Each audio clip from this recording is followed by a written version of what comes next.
12th के साथ first attempt में मोबाइल बज गया। ये तो बहुत गलत बात है भाई। तो मैं तो हरियाणा वाले बच्चों को यही कहना चाहूँगा। अरे हरियाणवी में बात करो भाई साहब, और इसको छतरी की तरह बार बार घुमाओ मत, पीसीपी को दिखाओ, पीसीपी के स्टूडेंट। ये सब चीजें वीडियो में रहेंगी, कट नहीं होंगी, ध्यान रखना। अच्छा, डिप्रेशन आता था कभी? कभी नहीं। कि यार क्या होगा, सिलेक्शन होगा कि नहीं, क्या है प्लान है, रैंक आएगी कि नहीं, ये वो। No depression. नागौरी वैसे भी डिप्रेशन को नजदीक नहीं आने देते। बात तो सही है। तो राव साहब बताएं, हरियाणा में तो राव साहब के जलवे बड़े ही हैं चारों तरफ। उधर दिल्ली जाते हैं तो होटल ओल्ड रावर, न्यू रावर, राव ही राव और के। हरियाणा वाले बच्चे जो आते हैं उनका आपको अलग ही पता चल जाएगा। एक तो ये हरियाणा को उसको अलग ही माहौल रहता है उसका। आप कहीं भी देख लेना, आप मिलते ही पता चल जाएगा। किसी न किसी चीज़ में तो वो तो अव्वल पाएगा ही। किसी न किसी चीज में तो अव्वल होगा। तीनों प्रतिभाएं वो हैं जिन्होंने 12th के साथ 660 प्लस अंकों का स्कोर नीट 2023 में हासिल किया। बहुत सारे नीट एस्पिरेंट्स और उनके पेरेंट्स इस वीडियो को देखेंगे, तो मैं चाहूँगा सब्जेक्ट वाइज आप स्ट्रेटेजी बताएं और नीट के एस्पिरेंट्स को 12वीं के साथ 180/180 लाने के लिए किस तरीके से तैयारी करनी चाहिए। अपने अपने चॉइस का सब्जेक्ट डिसाइड कर लें। नमस्कार, नीट एवं जेईई सक्सेस स्टोरीज का सिलसिला जारी है और पीसीपी प्रिंस सीकर से मैं डॉक्टर पीयूष सुंडा, और मेरे साथ आज 3 प्रतिभाएं बैठी हैं। तीनों के चश्मे लगे हुए हैं, लेकिन मैं बताना चाहूँगा कि वो प्रतिभाएं हैं जिन्होंने अच्छे अंकों के साथ 12th के साथ फर्स्ट अटेम्प्ट में मोबाइल बज गया। ये तो बहुत गलत बात है भाई। मोबाइल बज गया मीन्स हॉस्टल में मोबाइल नहीं था, इसलिए बड़े शौक से मोबाइल पालने लग गए लगते हैं। तीनों प्रतिभाएं वो हैं जिन्होंने 12th के साथ 660 प्लस अंकों का स्कोर नीट 2023 में हासिल किया। यहाँ पे पंकज है, जायल नागौर से, गांव जोचिना। जोचिना, जो और चीना दोनों का मिश्रण। जोचिना में जो भी पाए जाते हैं क्या, या चने भी पाए जाते हैं? जो और चने नहीं पाए जाते। तो जोचिना जायल नागौर से पंकज, जिसने 662 662/720 12वीं के साथ। आगे भूपेंद्र राव साहब आगे रेवाड़ी से चलकर आगे सीकर, और पहले अटेम्प्ट में ले गए सक्सेस 671 671 आउट ऑफ 720। और आगे प्रदीप दतुलिया फिर से नागौरी, जायल नागौर से, और 12th के साथ ही 666 666 720 में से नंबर। मैं बताना चाहूँगा कि एक से बढ़कर एक प्रतिभाएं हमारे साथ हैं। आज इनसे हम चर्चा करेंगे और इस वीडियो के माध्यम से स्टूडेंट्स तक, पेरेंट्स तक मैसेज पहुंचाना चाहेंगे कि 12वीं के साथ अच्छे अंक किस तरीके से हासिल किए जा सकते हैं। तो तीनों बच्चों का इस स्टूडियो में बहुत बहुत स्वागत है। Thank you sir. जोर से बोलिए thank you. Thank you sir. अभिनंदन है, फिर धीरे धीरे बोला, आपका बहुत बहुत अभिनंदन है। Thank you sir. बहुत बढ़िया। अभी थोड़े दिनों में डॉक्टर बन जाएंगे, फिर बड़े जोर से बोलेंगे, हमसे भी आगे निकलेंगे।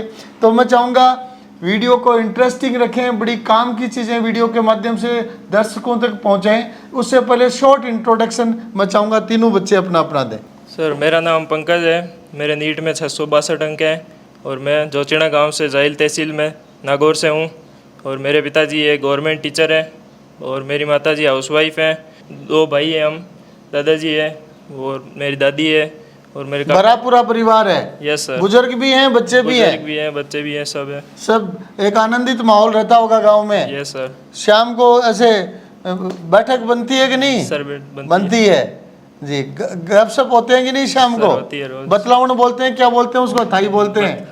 हथाई बोलते हैं। चलो आगे चलते हैं, शॉर्ट इंट्रोडक्शन और आगे के राउंड में चलेंगे। भूपेंद्र राव साहब बोलिए। सर, मेरा नाम भूपेंद्र राव है। मैं सुधराना गांव का रहने वाला हूँ, जिला रेवाड़ी। कैमरे में देख के बोलिए, हरियाणा वालों को बताना है। हरियाणवी में बोल के बता दें। अभी मैंने नीट में 671 अंक प्राप्त कराया ही। और इबे मैं काउंसलिंग खातर आयो हूँ। इबे हाँ, तो पहले क्यों नहीं आयो? स्टार्ट होगी तरह तभी तो आएंगे सर। जी जी। मैं मेरे पापा मम्मी और मेरी छोटी बहन के साथ रहता हूँ, और मेरे दादा दादी भी हमारे साथ रहते हैं। हमारा जॉइंट परिवार है। जॉइंट परिवारों के बच्चे ज़्यादा हैं, पालन पोषण बड़ा अच्छा होता है। चलें प्रदीप दतुलिया की तरफ। Thank you sir. मेरा नाम प्रदीप दतुलिया है। मैं टाटरवी गांव का रहने वाला हूँ। नीट में मेरे 662 अंक है। गांव में अरे नंबर भूल गया खुद के, पंकज के नंबर बता रहा है। नीट में मेरे 666 अंक है। परिवार में मेरे पापा मम्मी, मेरा भाई, मैं, दादी है, चाचा है, चाची है, सब हैं। सब हैं। बहुत बढ़िया। और मेरा 12वीं के साथ सिलेक्शन हुआ है। कौन सी क्लास में आए थे प्रिंस में? 9th क्लास में आया था। 9th और 10th मैंने JRS से की और JRS campus Hindi medium English medium? English medium. बहुत बढ़िया। JRS कैंपस भी बड़ा हाईलाइट हो रहा है आजकल, 12वीं के साथ बच्चे अच्छे अंक प्राप्त कर रहे हैं। और 11th 12th मुझे भाई ने सजेशन दी, मेरा जो एयरफोर्स में सिलेक्शन हो गया, अशोक चुएल नाम है जी। उसने बाद में नीट के लिए बोला था, डिफेंस इसलिए एकेडमी में चयनित बच्चे भी अपने छोटे भाई बहनों को PCP में बहुत भेज रहे हैं। और बाद में 11th 12th मैंने यहीं कोचिंग से की और 12th के साथ सिलेक्शन हो गया। बहुत बढ़िया। अगले राउंड की तरफ चलते हैं। ये तो बच्चों का परिचय हो गया और फिर चलते हैं पंकज से चलें पहले। भूपेंद्र से हाथ का इशारा करा भूपेंद्र की तरफ, पता नहीं क्या क्वेश्चन पूछ लेंगे। तो राव साहब बताएं, हरियाणा में तो राव साहब के बड़े जलवे बड़े ही हैं चारों तरफ। उधर दिल्ली जाते हैं तो होटल ओल्ड रावर, न्यू रावर, राव ही राव हो रखे हैं। तो आप बताएं, अपनी 11th 12th 2 साल रहे PCP में? Yes sir. हॉस्टल में रहे या बाहर रहे? नहीं, हॉस्टल में। हॉस्टल में रहे। तो बताएं, अपने अनुभव शेयर करें शॉर्ट में। अनुभव सर बहुत बढ़िया था। यहाँ पे 11th में आए थे और 11th और 12th बस 2 साल फाउंडेशन की और अपने जो टीचर्स ने बताया था वही करते गए और बस साथ साथ हो गया। अभी पता ही नहीं चला। 12वीं के साथ 671 नंबर। हाँ सर, आखिर में तो एकदम शॉकिंग सा ही रिजल्ट था, बाकी लग नहीं रहा था शुरू में पहले। तब टेस्ट में 11वीं में आए थे तो कितने नंबर आते थे? 11वीं में शुरू में थे 600 650 थे, फिर बाद में ऊपर नीचे होते रहे थे सर ये, फिर बाद में नीचे 500 550 तक भी गए थे। हर लेवल देखा आपने अंकों का, उतार चढ़ाव देखा है। आखिर में भी कुछ सर ऐसा नहीं चल रहा था बाकी कि 600 भी कभी कभी आ जाते थे, बाकी वरना नहीं आ रहे थे। इसमें एक बार तो लग रहा था मतलब जैसे नहीं हो पाएगा, फिर आखिर में जैसे बताया था कि मतलब विश्वास रखो और आखिर में पेपर आसानी आएगा, जो तैयारी हो रही है उसी पे बस वो करते रहो। बहुत बढ़िया। तो साथ में क्यों नहीं बच्चों को मैसेज दें, जैसे आपने कहा कि टेस्ट सीरीज में मार्क्स का बड़ा अप डाउन चलता था, तो जिन बच्चों के टेस्ट सीरीज में अक्सर अधिकांश बच्चों के ही चलता है, तो उन बच्चों को क्या मैसेज देना चाहेंगे आप? मैसेज सर यही है कि मतलब लगातार मेहनत करते रहो। आखिरी दिन का तो नहीं पता ना अभी तो, कि अभी बताया था बहुत सारी बातें बताई थी जो सेमिनार में जो भी होते हैं वो माहौल आराम से नॉर्मल कर देते हैं, जो भी टेंशन का चल रहा है। इसका मतलब सेमिनार को ढंग से सुनते थे आप? हाँ सर, बिल्कुल। और आखिरी टाइम पे तो बहुत ज़रूरी है। और बाकी कुछ बातें बताई थी आखिर में, वही सोच के गए थे। और बिल्कुल एग्ज़ाम के दिन जो भी लाइट माहौल रखा था उन्होंने भी बहुत मदद की। कूल माहौल के तहत परीक्षाएं दी। बहुत बढ़िया। तो चलते हैं प्रदीप की तरफ। प्रदीप दतुलिया, 4 साल हो गए प्रिंस में। चारों साल हॉस्टल में रहे या बाहर का अनुभव भी लिया? 4 साल हॉस्टल में ही रहे थे। तो उबे नहीं क्या, थक जाता है 4 साल एक ही माहौल में रहते? नहीं, हॉस्टल बहुत बढ़िया लगता था मेरे ऐसे क्या? रास आ गया। हाँ। बताओ, आप नागौरी भाषा में बताओ दर्शकों को कैसे तैयारी की। बच्चे सुन रहे हैं नागौर के बहुत सारे इस वीडियो को। मैं कोचिंग में 11th में नागौरी में बताओ थोड़ी सी। मैं कोचिंग में 11th में आयो। हाँ, आयो। बाद में शुरुआत में नंबर आता है चालता 600 चलता था? ठीक चलता है यार शुरुआत में। हाँ, 600 चालता, लगभग 600 ही चालता पूरी 11th। एकर का थोड़ा कम हुआ, बाकी वापस पाचा बढ़ गया। और फाइनल कितना आया? फाइनल 11th में मेरे 643 ही थे हाईएस्ट। हाँ। बाद में 12th में आया तो पहले पेपर में मेरे 671 जी। थे और दूसरे पेपर में 680 जी। थे। तो मुझे लगा कि कुछ कर सकते हैं, मुझे रैंक कॉन्फिडेंस आया। हाँ, कॉन्फिडेंस आया। बाद में 12th में कभी 600 से नीचे नहीं गया, लगभग 1-2 बार गया होगा जी। और जो लास्ट में टेस्ट सीरीज चली थी उसमें भी ज़्यादा उतार चढ़ाव नहीं था, लगभग कंसिस्टेंट। गांव से आप सीख कर आए हो, है ना? 8वीं पास करते ही सीख कर आ गए प्रिंस में, JRS कैंपस में। Yes sir. तो जब 8वीं पास करके आए थे तब लग रहा था कि 12वीं के साथ डॉक्टर बन के जाएंगे, वो भी अच्छी रैंक के साथ? नहीं, शुरुआत में ऐसा कुछ नहीं था, बस 9 10th पे फोकस किया था। 10th में बढ़िया परसेंटेज बनानी है जी। बाद में 10th में कोरोना आया तो उसमें बस विचार आया और भाई ने थोड़ी सजेशन दी कि नीट कर ले, बढ़िया है, डॉक्टर बन जाएगा। तो जैसे 9वीं में गांव से निकलते हैं तो उस टाइम अपने तो गांव में तरह तरह का माहौल रहता है भाई, वहाँ जाके क्या पढ़ेगा, 9वीं क्लास में तो यहीं पढ़ ले, ये कर ले। और उसके अनुसार कई बार अपन भी, पेरेंट्स भी सोचते हैं भाई बाहर भेजें या यहीं रखें। तो उस माहौल में आपको ऐसा कोई सुनने को मिला? हाँ, सुनने को बहुत मिला, क्योंकि तब 9th में इतनी ज़्यादा उम्र होती नहीं है कि बोला 11th में चले जाएगा, 9 10 घर का टाबरा रोटी ढंगों को नहीं खिलाना चाहे, इसलिए हॉस्टल में भटक रहा हॉस्टल में भटक दिया। बहुत बढ़िया। तो फिर आते हैं पंकज की तरफ। पंकज है वो नीट की एग्जाम देते ही मोबाइल भी रखने लग गया और मोटा भी हो गया है। तो पंकज 2 साल आपकी अच्छी परफॉर्मेंस चली है। क्या आप कॉन्फिडेंट थे कि मैं अच्छे मार्क्स के साथ सिलेक्ट होऊंगा? Yes sir, sure. बताओ अपनी तैयारी की रणनीति बताओ। दर्शकों को बताओ कि बारी के साथ शानदार अंक कैसे हासिल किए जा सकते हैं। सर उतना कोई खास है नहीं, बहुत इजी पेपर आता है और आराम से अगर कंटिन्यूअसली कंसिस्टेंटली मेहनत करते रहे पूरे 2 साल मन लगाकर तो आप कंसिस्टेंटली नागौर में सीखा कि सिकरार सीखा? नागौर नागौर में सीखा कंसिस्टेंट वर्ड, खटियार सीखो। कंसिस्टेंट सर, वैसे यहाँ पे ज़्यादा काम में लिया जाता है सेमिनार्स में। जी जी, consistency is the key of success. जी सर, जी, तो कंसिस्टेंटली मेहनत करते रहेंगे तो कोई इतना खास पेपर आता नहीं है। वही क्वेश्चन आते हैं जो हमारे यहाँ की टेस्ट सीरीज़ में होते हैं और बस वही पेपर पढ़ के जाना पड़ता है। यहाँ के पेपर अच्छे से कर लेते हैं तो वहाँ पे बिल्कुल भी कोई दिक्कत वाली बात ही नहीं है और आराम से हो जाता 11वीं में आए थे तब था लगा था कि बारी के साथ ही जाएंगे या एक आधा अटेम्प्ट और लेंगे? है। नहीं सर, सोच के आए थे, सोच के आए थे 2 साल में करना 2 साल में रवानगी करनी है बाबा। यस सर, ज्यादा नहीं, यहाँ की मैस का आटा ज्यादा नहीं खाना है। Yes sir. बहुत बढ़िया। फिर चलते हैं भूपेंद्र राव की तरफ। तो भूपेंद्र, कुछ बात हरियाणवी बच्चों से करो। इस वीडियो को हरियाणवी बच्चे बहुत देखेंगे। पढ़ाई के माहौल के बारे में हरियाणवी बच्चों से बात करो इस वीडियो के माध्यम से। तो मैं तो हरियाणा वाले बच्चों को यही कहना चाहूँगा अरे हरियाणवी में बात करो भाई साहब, और इसको छतरी की तरह बार बार घुमाओ मत। पीसीपी को दिखाओ, पीसीपी के स्टूडेंट हो। ये सब चीजें वीडियो में रहेंगी, कट नहीं होंगी, ध्यान रखना। मैं तो हरियाणा वाला बालक कहना चाहूँगा कि अपने आराम से मेहनत करो, आराम से। पीसी पे मानो, पीसी पे आओ ना, कोई भी जीता थे आप मेहनत कर रहे हो वो तो बढ़िया डाल मेहनत करो। आपका जो बता रहे हैं क्वेश्चन वही है, सिलेबस सेम है, जो बस आप मेहनत करोगे वो है आपको बस डिफरेंस बनाओगे जी। और हरियाणा टॉपर आजकल पीसीपी में बहुत आने लग गई, रिजल्ट भी मिल रहे हैं बाने। हाँ सर, अभी तो बहुत आने लगे हैं। शुरू में तो आते थे तब कोई पूछ लेता था कहाँ से है, नु हरियाणा से, ना ये नहीं पढ़ता। ये नहीं बस पढ़ता। ज़्यादातर यही रहता था कि हाँ ये है, बस ये बच्चों को दूसरे और को खराब करेगा।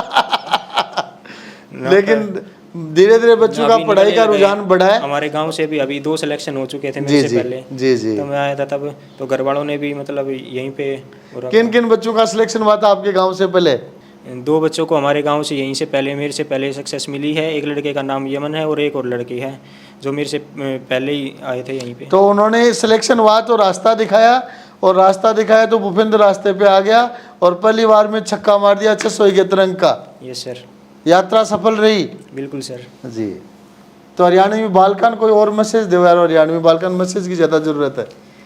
हरियाणवी बालकन सर और कोई मैसेज की ज़्यादा ज़रूरत तो ना है, अपने बस मेहनत करते रहेंगे और हो जाएंगे। जी जी। इंटेलिजेंट होते हैं हरियाणा के बच्चे, मैं देख रहा हूँ। बिल्कुल होते हैं सर। जी। हरियाणा वाले बच्चे जो आते हैं उनका आपको अलग ही पता चल जाएगा। एक तो ये हरियाणा को उसको अलग ही माहौल रहता है उसका, आप कहीं भी देख लेना, आप मिलता ही पता चल जाएगा। किसी न किसी चीज़ में तो वो तो अव्वल पाएगा ही।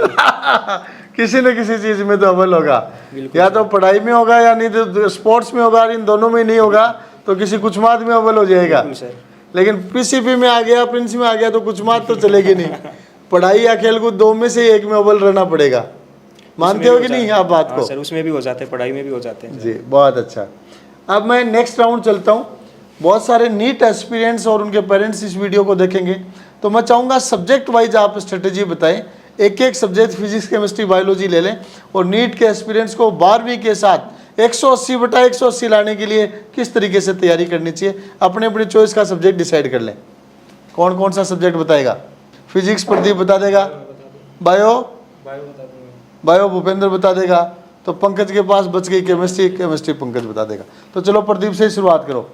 फिजिक्स में 180/180 लाने हैं 12वीं के साथ, बताओ।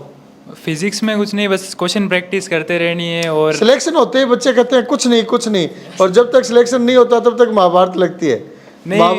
महाभारत को आसान कैसे बनाना है ये बताइए वीडियो पे आप। नहीं, महाभारत तो लगती है लेकिन सिलेक्शन के बाद मतलब आसान है। हाँ, तो सही रहता। पढ़ रहे हैं उस दौरान कैसे कैसे फिजिक्स को कवर करना, क्या तरीका रहना चाहिए? फिजिक्स के जितने ज़्यादा क्वेश्चन लगाएंगे उतने ज़्यादा बढ़िया रहेगा। और क्वेश्चन मेरे पास बच्चे आते हैं कि क्वेश्चन लगते ही नहीं है सर, उनको क्या करना चाहिए? लगते नहीं है तो एक बार के लिए छोड़ दो और थोड़ी देर बाद दूसरे क्वेश्चन में चले जाओ जी। और फिक्स टाइम रखो भाई, 1 घंटा है तो 60 क्वेश्चन करने हैं तो 60 1 घंटे में 60 क्वेश्चन? हाँ, मतलब 60 minute 60 question. 60 question, speed and accuracy दोनों हाँ, चेक दोनों हो जाएंगी। अगर पहला क्वेश्चन नहीं हो रहा तो छोड़ दो, एक बार थोड़ी 30 सेकंड के लिए देख लो, हो रहा है तो ठीक, नहीं तो नहीं। दूसरे क्वेश्चन पे जाओ, दूसरे बाद में लगातार होते जाएंगे। वापस अटके तो उसमें अटके हुए ही नहीं रहना है, बस आगे बढ़ते जाना है। और बहुत अच्छी बात प्रदीप ने बताई कि 60 मिनट में 60 क्वेश्चन का टारगेट लेके चलो। अगर आपकी ऐसी स्पीड नहीं है, इतना कॉन्फिडेंस नहीं है, तैयारी नहीं है, तो आप कम क्वेश्चन 30 सेलेक्ट कर सकते हो।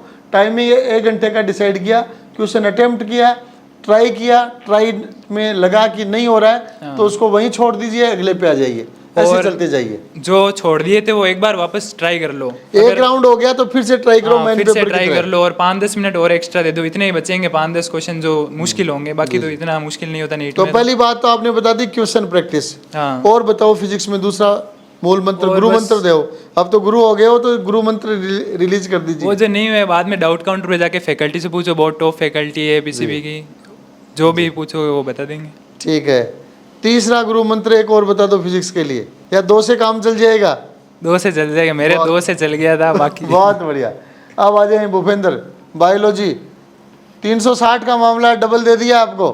Okay sir. 360 बटा 360 12वीं के साथ, बताओ टिप्स। बायो में तो सर कुछ ज़्यादा नहीं है, जो मेन सभी कहते हैं कि एनसीईआरटी से चलो, अभी पेपर वो भी एनसीईआरटी बेस ही आने लग गया है, और जो एनसीईआरटी पढ़ो और उसके बाद क्वेश्चन भी लगा लो, वरना आपको पता नहीं चलेगा अगर बस लाइन में किस लाइन में से क्वेश्चन आ गया। जितने ज़्यादा क्वेश्चन लगाओगे पूरी की पूरी एनसीईआरटी कवर होती जाएगी आपकी। बहुत अच्छी बात भूपेंद्र राव ने बताई है कि एनसीईआरटी पढ़नी है, लेकिन साथ में क्वेश्चंस ज़्यादा लगाने हैं, क्योंकि क्वेश्चन लगाओगे तो ही आप लाइनों को पकड़ पाओगे, अन्यथा वो लाइन मिस होती रहेंगी। और क्वेश्चन बार बार वही करने हैं, एक ही मटेरियल से रख लो, क्वेश्चन वही करने हैं जो कई बार बच्चा क्या करता है, ये मटेरियल भी पढ़ लूँ, ये भी पढ़ लूँ, ये भी पढ़ लूँ, मटेरियल की तरफ बहुत ज्यादा भागता है ना। मटेरियल सभी कोचिंग का बाकी सब लगभग सेम ही होता है, किसी जी, में जी। कोई क्वेश्चन आगे कोई कुछ पीछे। ऊपर कर दिया, कुछ नीचे कर दिया, कुछ लेफ्ट राइट कर दिया, मेरे से पूछते फाइनल हैं, एक ही है। अभी पूछते हैं कि तुम्हारे कोई पुराने मॉड्यूल हो, तुम्हारे कुछ ये हो, क्वेश्चन वही सिलेबस में से बनते हैं, और जो भी आप कर लोगे 2-3 बार कर लोगे तो वही बस उसी से आपकी प्रैक्टिस हो जाएगी, और कोई नया क्वेश्चन भी आएगा तो उसको भी आप कर पाओगे। कोई क्वेश्चन या क्वेश्चन बैंक या मॉड्यूल लगा लिया आपने तो पूरे तो नहीं कर सकते ना जी। आप, और जो डाउट रह जाते हैं उसको हमेशा वो क्लियर करना। शुरू में तो ज़्यादा नहीं किए थे मैंने भी, पर बाद में टेस्ट सीरीज़ के दौरान सभी दोस्तों का मतलब ग्रुप बना के और फिर सारे पूछ लेता था। कितने बच्चों का ग्रुप बनाया? ग्रुप मतलब 3-4 जो भी उस टाइम अवेलेबल रहते जी, थे जी। वहाँ पे ज़्यादा भीड़ भाड़ना, और वैसे कर लिए थे सारे, मतलब जो भी टेस्ट में आते थे, और वो वैसे ही पंकज था, केशव, राजवीर और बाकी जो दोस्त थे, प्रदीप और बाकी जो जिन्होंने भी वो आता था। दोस्त सेलेक्ट हो गए, रह भी गए? वे भी हैं सर, कुछ 1-2 रहे भी हैं ना, मोस्टली हो गए। जी, मोस्टली हो गए, बहुत अच्छी बात है। मोस्टली बारी के साथ हो गए, यस सर। बहुत अच्छी बात। तो ये बायोलॉजी के बारे में बता दिया भूपेंद्र ने। अब आ जाओ पंकज, केमिस्ट्री 3 पोर्शन है, तीनों का अलग अलग बताएं। सर केमिस्ट्री 3 भाग में डिवाइड कर दी है, एक तो इनऑर्गेनिक, एक ऑर्गेनिक और एक फिजिकल हो गया। तो सबसे पहले बात करेंगे इनऑर्गेनिक की। तो इनऑर्गेनिक में सिर्फ एनसीईआरटी है, एनसीईआरटी से बाहर कुछ भी नहीं जाता, और जो एनसीईआरटी एकदम अच्छे से लाइन पढ़ लेगा 5-10 बार, उसके इनऑर्गेनिक में कोई भी क्वेश्चन कितनी बार पढ़नी चाहिए? कोई बच्चा बता रहा है 5, कोई 10, कोई 20, एवरेज कितनी की पढ़ ढंग लेनी? से 10 बार पढ़ लो आप, अंडरलाइन करके एकदम अच्छे से पॉइंट वाइज बना के, तो 10 बार 8-10 बार बहुत है। बहुत है, बहुत बढ़िया। और बाद में ऑर्गेनिक केमिस्ट्री है, तो उसमें सबसे ज़्यादा दिक्कत आई थी मेरे को। तो उसमें शुरुआत में अगर आप स्टार्टिंग करेंगे उस टाइम दिक्कत आएगी ऑर्गेनिक के अंदर, एकदम से नहीं आ जाएगी फिजिकल और इनऑर्गेनिक के बीच में। लेकिन बाद में जैसे जैसे सिलेबस कंप्लीट होता जाएगा, रिवीजन बढ़ेंगे तो उसके साथ साथ अपने आप मैकेनिज्म समझ में आने लग जाएगी। और तीसरी, ये ऑर्गेनिक केमिस्ट्री ज्यादातर बच्चों के साथ होता है कि पहली बार में समझ शुरुआत में के अंदर जब स्टार्टिंग होती है तो ऐसा लगता है कि क्या हो गया एकदम से, ये कैसे हो रहा है। तो लेकिन बाद में जैसे जैसे टेस्ट सीरीज होगी वैसे वैसे अपने आप लास्ट तक जाते जाते सबसे इजी यही होगी केमिस्ट्री के अंदर। बहुत बढ़िया। और बाद में तीसरा फिजिकल है, तो उसमें सिर्फ प्रैक्टिस है कि आप जितने ज़्यादा क्वेश्चन, हर टाइप के क्वेश्चन प्रैक्टिस कर लो। कोई एक आध चैप्टर ऐसे भी होंगे जिसमें थ्योरी ज़्यादा होगी, तो उनको भी याद करना है, जैसे एनवायरमेंटल केमिस्ट्री है वगैरह, तो उनमें आपको पूरा ध्यान से एक बार पढ़ना पड़ता है। बायोलॉजी की तरफ पढ़ो उनको। हाँ, बायोलॉजी की तरह एनसीईआरटी से पढ़ लो, उसमें ज़्यादा क्वेश्चन लगाने की कोई ये नहीं।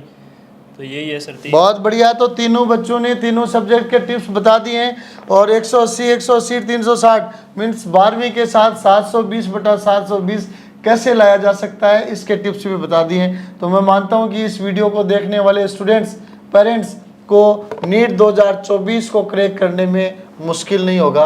बहुत अच्छे अंकों के साथ वो नीट 2024 क्रैक कर सकते हैं। अब लास्ट फास्ट ट्रैक राउंड ले लेते हैं। तीनों ही हॉस्टल के बच्चे हैं क्या? Yes sir. तीनों। तो तीनों ही बच्चे प्रिंस के हॉस्टल में रहे हुए हैं। आप दोनों 2-2 साल रहे 11th-12th में। सर 10th में आया था मैं। पंकज 10th में आ गया था, तो पंकज रहा 3 साल। तो पंकज 10th 11th 12th 3 साल रहा। यस सर, 3 ठीक है, बहुत बढ़िया। भूपेंद्र 11th और 12th सर 2 साल रहा, और प्रदीप 4 साल रहा। तो 2, 3, 4 साल का हॉस्टल का अनुभव है। एक एक इंटरेस्टिंग बातें आने दो, शॉर्ट एंड स्वीट। कौन बताएगा सबसे पहले? एक बता देगा तो दूसरा खुल जाएगा। कोई अंदरूनी बात भी बता सकते हो? और तो कुछ नहीं सर, हॉस्टल में ज़्यादातर यही बच्चों को मतलब आपस में बाहर तो जा नहीं सकते, इसलिए ज़्यादातर बच्चे यहाँ पे मतलब वो करते हैं कि ये ऐसा नहीं होना चाहिए, वैसा नहीं होनी चाहिए, बाहर जाने नहीं देते। हाँ, बाकी सब ठीक है सर यहाँ पे हॉस्टल में। और मेरे साथ जो मेरे रूममेट थे, मेरा भाई है और अभी 12th में है, और दूसरा रूममेट भी अभी 12th में है, उनके साथ ही बस वो दोनों एकदम कूल माहौल रखते थे, एकदम मस्ती का। स्कूल में पढ़ के आए आराम से, रूम में कोई डिप्रेशन वगैरह कोई और कुछ फालतू की बात है। डिप्रेशन ने तो नजदीकी को नहीं आने देता। ना बिल्कुल मस्त माहौल। और कभी आपस में ही वैसे ही मजाक मस्ती करने लग गए, बैट जोड़ लिए, कुश्ती करने लगे। कुश्ती भी कर लिए? पेनल्टी नहीं लगी रिपेयर की? ना एक बच्चे को रखते थे ना खड़ा गेट पे शीशे में से देखता रहे शीशे में। और बाकी मेरे दोस्तों के साथ कभी ज़्यादा ही मतलब वो नहीं हुआ तो दोस्तों के कमरे में जाके बैठ गए, कभी नहीं पढ़ाई हो रही तो रात को दूध लेने के बाद कभी कभी गप्पे मारने लग गए, और वैसे ऐसे निकल जाते थे सर। ना ज़्यादातर तो पढ़ाई करते थे, पढ़ाई के स्पेयर मोमेंट्स, स्टडी रूम चलाए जाते थे रात को। स्पेयर मोमेंट्स कैसे एंजॉय करते थे उनके बारे में बच्चे बता रहे हैं। और जब एक ही कैंपस में आप स्कूल, कोचिंग, हॉस्टल, मैच सब ले रहे हो, बाहर जाने का काम नहीं है, तो लीजर मोमेंट्स भी होना जरूरी है। नेक्स्ट बताएं।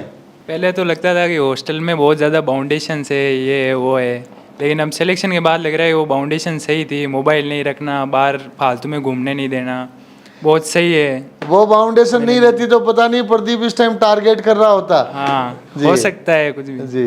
और बस हॉस्टल में वार्डन ने भी मोटिवेट करते थे, वार्डन भी। और पढ़ाई के टाइम पढ़ाई करते थे, मस्ती के टाइम मस्ती करते थे। दूसरे बच्चों के लड्डू उड्डू खाएगी नहीं, ये बताओ? नहीं, लड्डू या नहीं खुद खाता वाले खिलाएगी नहीं दूसरों को? नहीं नहीं लाता ही नहीं था लाता नहीं था, दूसरे खा जाएंगे। नहीं, ये कुछ नहीं था, बस खाता ही नहीं हो लड्डू। खाते नहीं हो। और पंकज मेरे सामने वाले रूम में था, पढ़ाई के टाइम दोनों डिस्कस कर लेते थे एक दूसरे के रूम में जाके, वार्डन को बता देते थे। हम हमारे मार्क्स भी ठीक आते थे तो वार्डन सर इतना वार्डन लचीलापन देते थे क्योंकि बच्चे अच्छा परफॉर्म कर रहे हैं। हाँ, निश्चित रूप से बाद में बातें करने वालों को ही वार्डन रोकते हैं दूसरे कमरों में हाँ, जाने से। Yes sir. अगर बच्चा परफॉर्मेंस सीख देता है तो उसको लचीलापन मिल जाता है। हाँ, बाद में वार्डन सर भी सपोर्ट करने लगे। और कभी मस्ती का टाइम होता है ऐसे ही कोई पेपर की बॉल बना लेते और खेलने लग जाते हम 3-4 उसी में मजा आता था कि पता नहीं कितना आनंद आ गया। नहीं, एक बार फ्रेश हो जाता था माइंड और वापस पढ़ने बैठ जाते तो और ज्यादा दिमाग में तो चीज। कागज की बॉल फेंकते किधर थे? वॉलीबॉल खेलते थे ऐसे ही रूम में बेड पे। हाँ, कागज की बॉल बना के वॉलीबॉल खेल लिया हाँ। ताकि बच्चा कुछ मिनट्स के लिए कुछ दिमागी तौर पे रिफ्रेश हो गया। बहुत अच्छा। Yes sir. आजा पंकज, तू तो गंभीर रहता था यार, क्या इंटरेस्टिंग बताएगा, बता देंगे? या गंभीर दिखने के लिए था? ऐसे ही था सर। हैं? दिखाने के दांत अलग और खाने के अलग। बता कुछ इंटरेस्टिंग फिर। सर मेरा हॉस्टल का अनुभव बहुत ही अच्छा रहा। यहाँ के हॉस्टल बहुत ही बढ़िया थे, खाने की फैसिलिटी, मेस फैसिलिटी वगैरह। और वहाँ पे time to time study plan भी चलता रहता था पूरे दिन। जैसे ही आप स्कूल से आए तो बाद में आपका अच्छे से बनाया हुआ एक स्टडी प्लान रहता था कि शाम को आपको रात को दूध के टाइम तक, जैसे 10:30 बजे दूध मिलता है तो उस टाइम तक आप आराम से वहाँ पे बैठ के पढ़ाई कर सकते हैं। और सर बाकी मजाक भी होता था दिन में, जैसे 24 घंटे तो पढ़ नहीं सकते कोई, तो उसमें 1-2 घंटा ऐसे मजाक मस्ती चलती थी, दोस्तों के साथ बातचीत भी होती थी, डिस्कशन भी होता था। तो नीरस लाइफ नहीं था? नीरस नहीं था, लाइफ नहीं था सर, बिल्कुल एंटरटेनिंग लाइफ थी। एंटरटेनिंग था, ह्यूमरस था। Yes sir. कभी अच्छा, डिप्रेशन आता था कभी? कभी नहीं कि यार क्या होगा, सिलेक्शन होगा कि नहीं, क्या है प्लान है, रैंक आएगी कि नहीं, ये वो। No depression. नागौरी वैसे भी डिप्रेशन को नजदीक नहीं आने देते। तो क्या 10th में आए थे, जेआरएस में आए थे आप? 10th में जेआरएस में 10th में जेआरएस, वहाँ बच्चा और भी अच्छा पक जाता है कंपैरेटिवली। का माहौल देखा। कभी कभार जैसे खेल कूद भी कर लेते थे रूम में, कोई बोतल को जैसे बैट की तरह ले लिया और बॉल बना ली, थोड़ी देर क्रिकेट वगैरह खेल लिए रूम में ही। बॉल कैसे बनाते थे? बॉल पेपर की बॉल और पानी की बोतल का बैट। यस जी। कभी कभार और उसी से क्रिकेट के मैच का आनंद। Yes sir. बहुत बढ़िया। थोड़ी देर। लेकिन कुछ तोड़ फोड़ तो नहीं की? नहीं सर, किया तो अभी पेनल्टी दे के जानी है। नहीं सर। तो ये तीनों प्रतिभाएं थी जिन्होंने 12th के साथ नीट 2023 में 662, 666 और 671 अंक के स्कोर्स के साथ 12th के साथ नीट को क्रैक किया है और अच्छी मेडिकल कॉलेजेस की राह पकड़ ली है। और 12th के साथ जो अचीवर्स होते हैं वो आगे जाकर मेडिकल कॉलेज में जाकर भी बहुत अच्छा करते हैं, चाहे वो आगे मेडिकल साइंस में रहें चाहे अन्य फील्ड में जाएं, हमेशा अव्वल ही रहते हैं। आप तीनों को उज्जवल भविष्य की बहुत बहुत शुभकामनाएं। Thank you sir. बहुत बढ़िया।